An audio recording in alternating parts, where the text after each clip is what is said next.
अकोल्याचे राष्ट्रवादीचे आमदार वैभव पिचड हे भाजपच्या वाटेवर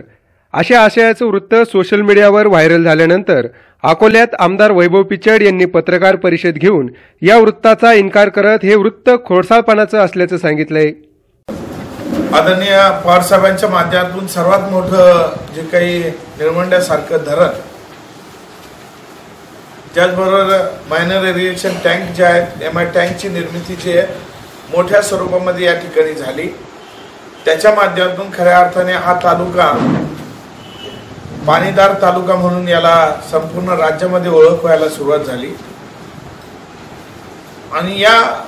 तालुक्यातील जी काही भौगोलिक परिस्थिती पाहता लोकांची गरज या ठिकाणी पाण्याची होती, ती पाण्याची गरज खऱ्या अर्थाने पूर्ण होताना या ठिकाणी आदरणीय पवार साहेबांच्या माध्यमातून झाली। ज्या आदिवासी मतदारसंघाचं मी नेतृत्व करतोय किंवा आदरणीय पिचड साहेब नेतृत्व करत होते, त्या आदिवासी बांधवांना खऱ्या अर्थाने या ठिकाणी बजेट मधला वाटा काढून देण्याचं काम आदरणीय शरदचंद्रजी पवार साहेब यांच्या नेतृत्वाखाली झालं आणि खऱ्या अर्थाने आदिवासींच्या तमाम या राज्यातल्या आदिवासींचं बजेट वेगळं करून त्यांच्या लागणाऱ्या ज्या गोष्टी आहेत या गोष्टींकरता खऱ्या अर्थाने पैसे देण्याचं काम या बजेटच्या माध्यमातून साकारताना या ठिकाणी दिसतंय। आदरणीय अजितदादा पवार साहेबांच्या माध्यमातून ज्यावेळेस आम्ही बघतोय की पिंपळगाव खांड सारखं धरण, निळवंड्याच्या उच्चस्तरीय कालव्याची जी काही मान्यता होती, ही उच्चस्तरीय कालव्यांची मान्यता आदरणीय अजितदादा पवार साहेबांच्या माध्यमातून या ठिकाणी झाली। त्याचबरोबर या ठिकाणी आपण बघत असाल का आढळ्यामधलं जे काही आम्ही धरण म्हणतोय, पाडोशी सारखं धरण असू द्या, त्याचबरोबर बिताक्यासारखा प्रोजेक्ट असू द्या,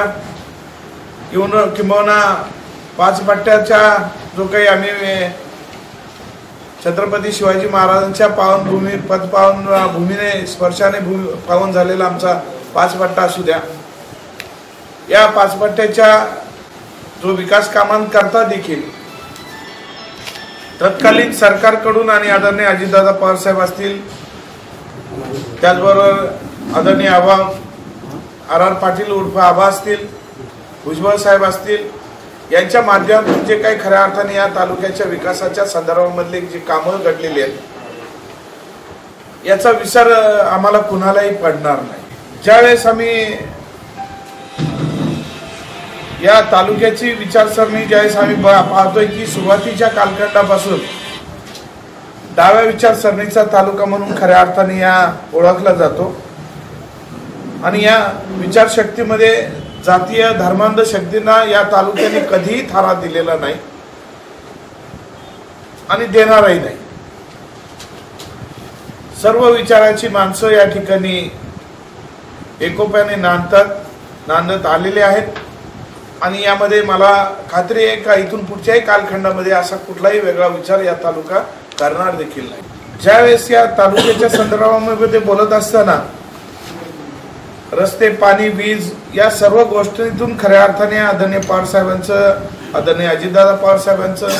फार मोठं योगदान या तालुक्याला लाभलेलं आहे। ज्या काही या ठिकाणी वावड्या उठत आहेत, किंबहुना आमचे नेते माननीय नरेंद्र आव्हाड साहेब यांनी सांगितलं की राज्यात सध्या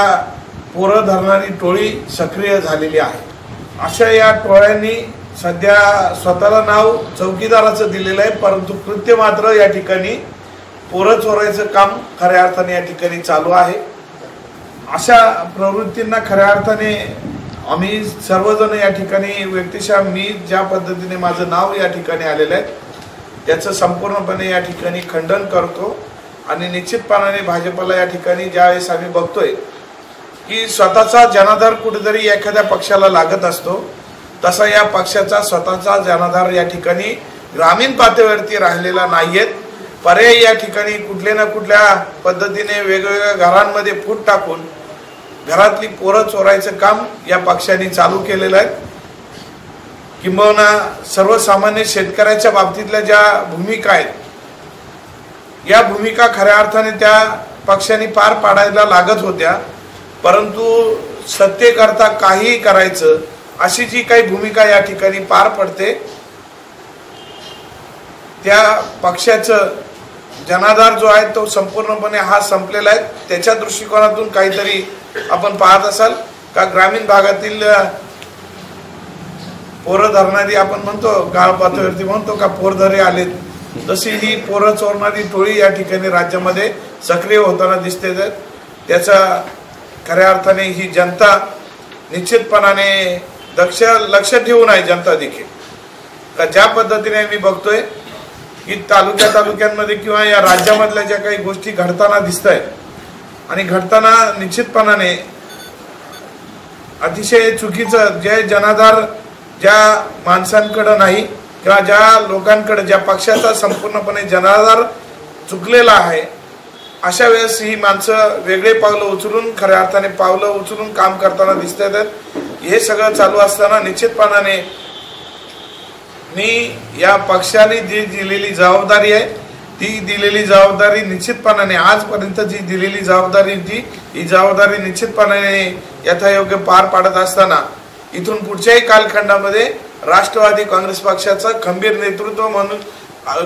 नेतृत्व असलेले आदरणीय पवार साहेब असतील, आदरणीय अजितदादा साहेब असतील, यांच्या पाठीमागे खंबीरपणे उभं राहायच्या दृष्टिकोनातून मी सदैव या ठिकाणी काम करतोय आणि काम करत राहील. हीच आजच्या या माध्यमातून आपल्या सर्वांच्या माध्यमातून खुलासा करत आहेत. यावेळी सीताराम गायकर, कैलास वाघचौरे, मधुकर नवले, गिरिजाजी जाधव, यशवंत आभाळे आदींसह कार्यकर्ते उपस्थित होते. प्रतिनिधी श्रीनिवास रेणुकादास, माय न्यूज, अकोले.